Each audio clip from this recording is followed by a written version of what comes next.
Hello guys, back to my channel. আজকে নতুন একটা ভিডিও এনেছি।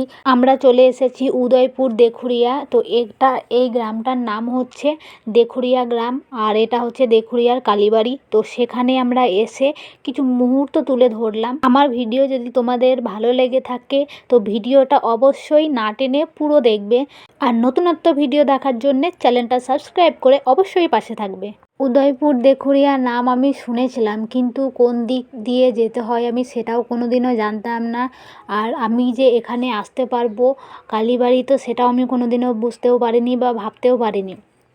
তো আমি এখানে ফার্স্ট টাইম আসলাম, আর মায়ের যদি মহিমা না থাকতো তাহলে আমি নিশ্চয় আসতে পারতাম না। আমি এখানে ফ্যামিলির সাথেই এসেছিলাম, তারপরে দিদি বোনেরাও এখানে সবাই এসেছিলো, তো সবার সাথে একসাথে দেখা হয়েছে। এখানে এসে যে আমি যেই অনুভূতিটা মনে করলাম সেটা আমি তোমাদেরকে মুখে বলেও বোঝাতে পারবো না। তো আমি যেটা বলবো, অসাধারণ অপূর্ব একটা জায়গা, খুব সুন্দর একটা জায়গা। আর এখানে অনেক বড় মেলাও বসেছিল, তো মেলাতে অনেক কিছুই ছিল। তো এখানে দেখতেই পাচ্ছ যে বড় একটা মেলা বসে রয়েছে।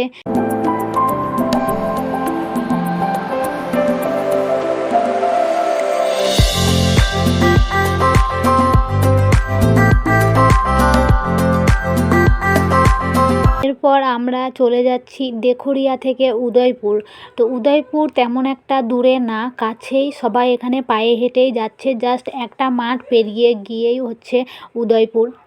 আর এখান থেকে মানে বেশি দূরে গাড়ি ভেতরে যাবে না।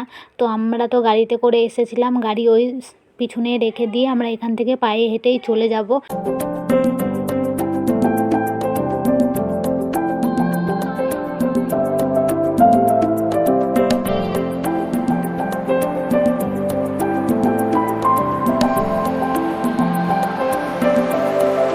এই উদয়পুর কালীবাড়িতেও অনেক বড় একটা মেলা বসে রয়েছে। তো এখানে তোমরা দেখতেই পাচ্ছ।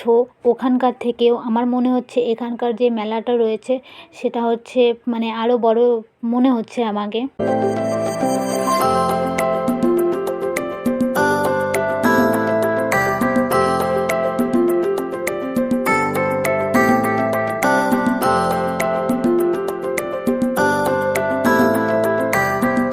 আমরা মন্দিরের কাছেই চলে এসেছি, এবার মন্দিরের ভিতরে চলে যাব। কিন্তু আমাদের কি বলো তো, আমার ঠাকুমি মারা গিয়েছিল, তো তার কারণে আমরা মন্দিরে তো উঠতে পারবো না। আর মন্দিরে যে আঙিনা আছে সেটা অনেক বড়, এখানে আমি আর আমার বোন উঠতে পারবো না। তাছাড়া আমাদের যারা এসেছে মামি মামা দিদারা বোনেরা, ওরা গিয়ে সবাই দর্শন করে আসলো। আর মন্দিরের সামনে দিয়েও আমি যেতে পারলাম না, তার কারণ আঙিনাটা এত বড়। তারপরে একটু পুকুর ছিল বলে যেতে পারলাম না। তোমাকে আমি এখানেই দর্শন করে নিলাম, আর তোমরাও সবাই মায়ের দর্শনটা করে নাও। তারপর আমরা মেলাতে একটা অম্বল দিস্তা কিনে নিলাম ছোট্ট দেখে, আর দুটো চায়ের কাপ, কারণ দিদা আর দাদুর জন্য দেখছিলাম যে এই বড় বড় কাপগুলো কিন্তু খুব সুন্দর লাগছিল।